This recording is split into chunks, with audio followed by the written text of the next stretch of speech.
bagaimana dengan pertumbuhan ekonomi Kepulauan Riau pada tahun 2021? Baik, akan kita sampaikan setelah saya menyampaikan kondisi pada triwulan 4 2021. Pemulihan perekonomian global tahun 2021 terus berlanjut sampai triwulan 4. Nah, pertumbuhan tersebut tentunya didorong oleh adanya pelonggaran aktivitas saat pandemi sehingga mendorong kenaikan permintaan global. Pemulihan ekonomi di negara berkembang lebih lambat dibandingkan negara-negara maju. Hal ini disebabkan oleh tingkat vaksinasi yang lebih rendah, kebijakan fiskal yang terbatas, serta terjadi penurunan pendapatan dan investasi pada saat pandemi. Namun, ternyata sebagian besar pemerintah di dunia telah mempercepat vaksinasi dan mencapai tingkat vaksinasi substansial. Di sisi lain, Bapak Ibu, kenaikan kasus COVID-19 akibat penyebaran varian virus baru dan hambatan pada rantai pasokan menjadi hambatan aktivitas ekonomi global pada semester 2 2021 ini. Nah, hambatan pada rantai pasokan global di tengah kenaikan permintaan menyebabkan kenaikan harga komoditas internasional sehingga inflasi meningkat pada triwulan 4 2021. Nah, Bapak Ibu sekalian, para sahabat data, kami juga ingin menyampaikan fenomena perekonomian KEPRI. Di pada triwulan 4 2021, di bulan Oktober Desember secara khususnya, diketahui adanya penurunan kasus COVID-19 khususnya di secara nasional, termasuk juga yang terjadi di Provinsi Kepulauan Riau, dan juga tingkat capaian vaksinasi yang terus meningkat hingga triwulan 4 2021 ini. Nah, ini juga sangat mempengaruhi bagaimana kinerja ekonomi secara keseluruhan selama tahun 2021. Adapun total capaian vaksinasi COVID-19 Provinsi Kepulauan Riau pada 30 Desember 2021 bisa kami sampaikan bahwa dosis 1 itu sudah mencapai 1,59 juta orang. Kemudian dosis 2 itu sudah mencapai 1,22 juta orang, dan dosis 3 atau booster nakes itu ternyata sudah ada 13.797 orang. Nah, ini tentu saja mempengaruhi secara kenyamanan masyarakat di dalam melakukan aktivitas ekonominya.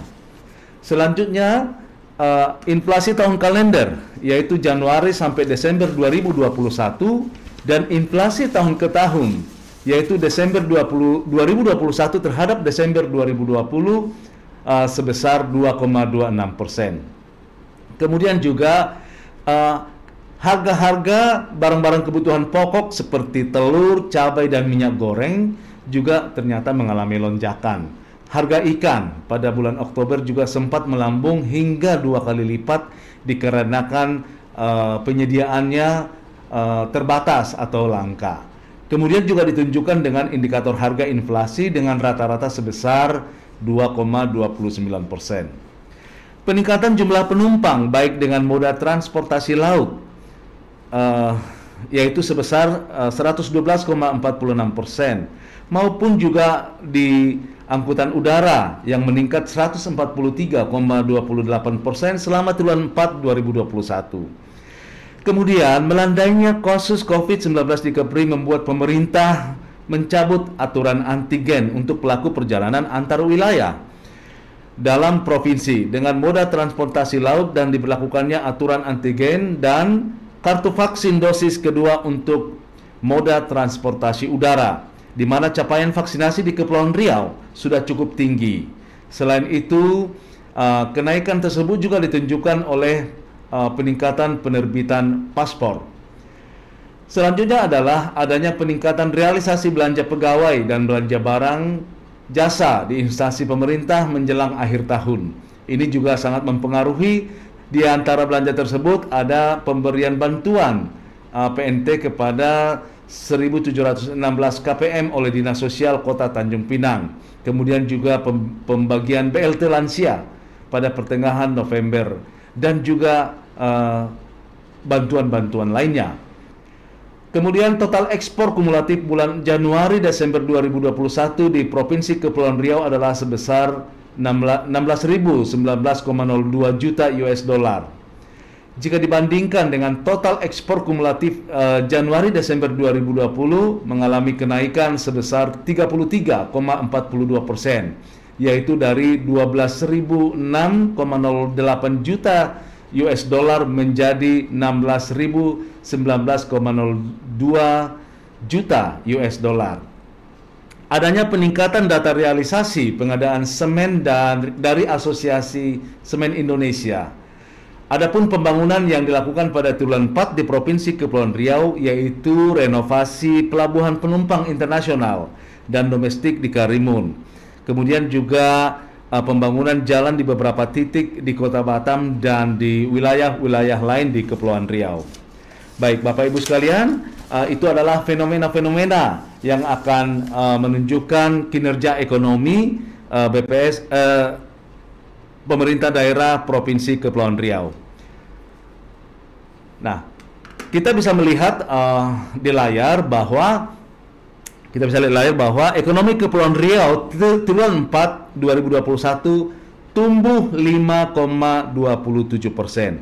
Jadi sama dengan secara nasional, memang umumnya hampir seluruh daerah mengalami peningkatan kegiatan kinerja ekonomi pada triwulan 4. Demikian juga dengan Kepulauan Riau yang tumbuh 5,27%. Kemudian dibandingkan dengan triwulan 3, kinerja ekonomi Kepulauan Riau meningkat 6,87%. Dan kondisi ini menjadikan pertumbuhan ekonomi Kepulauan Riau selama tahun 2021 tumbuh sebesar 3,43%. Jadi arah pertumbuhan ekonomi nasional juga searah dengan pertumbuhan ekonomi di Kepri, walaupun pertumbuhan ekonomi Kepri masih sedikit di bawah pertumbuhan ekonomi nasional yang sebesar 3,69%. Kemudian kalau kita lihat laju pertumbuhan ekonomi year on year berdasarkan PDRB Konsan 2010, kita bisa melihat bahwa di triwulan 4 tadi pertumbuhannya 5,27%. Kemudian kalau kita bandingkan pertumbuhan ekonomi yang terjadi di triwulan 4 tahun 2020 sangat jauh ya, di atas, di mana pada di triwulan 4 2020 kontraksi sebesar 4,46%. Nah, pertumbuhan ekonomi triwulan 4 itu mampu tumbuh dibandingkan dengan triwulan 4 2020. Selanjutnya adalah kita bisa melihat laju pertumbuhan ekonomi K2K ya, triwulan dibandingkan triwulan sebelumnya dari 2017 sampai 2021. Laju pertumbuhan PDRB Provinsi Kepulauan Riau pada triwulan 4 2021 jika dibandingkan dengan triwulan 3 pada tahun 2021 mengalami pertumbuhan sebesar 6,87%. Kategori yang memberikan andil pertumbuhan terbesar pada pertumbuhan ekonomi ini adalah antara lain adalah kategori industri pengolahan yang memberikan andil pertumbuhan sebesar 2,72%. Kemudian kategori pertambangan dan penggalian dengan andil pertumbuhan 2,10% dan kategori penyediaan akomodasi dan makan minum sebesar 0,61%. Kita bisa membayangkan seandainya kegiatan pariwisata sudah mulai pulih, maka pertumbuhan ekonomi selayaknya mungkin akan lebih tinggi dari pertumbuhan ekonomi yang sekarang ini. Jadi bisa disampaikan bahwa pertumbuhan yang 3,43% dari Kepri itu adalah karena dorongan dari kategori industri pengolahan, pertambangan, kemudian juga dari penyediaan akomodasi dan makan yang cukup memberikan sumbangan terhadap pertumbuhan ekonomi yang sebesar 3,43%.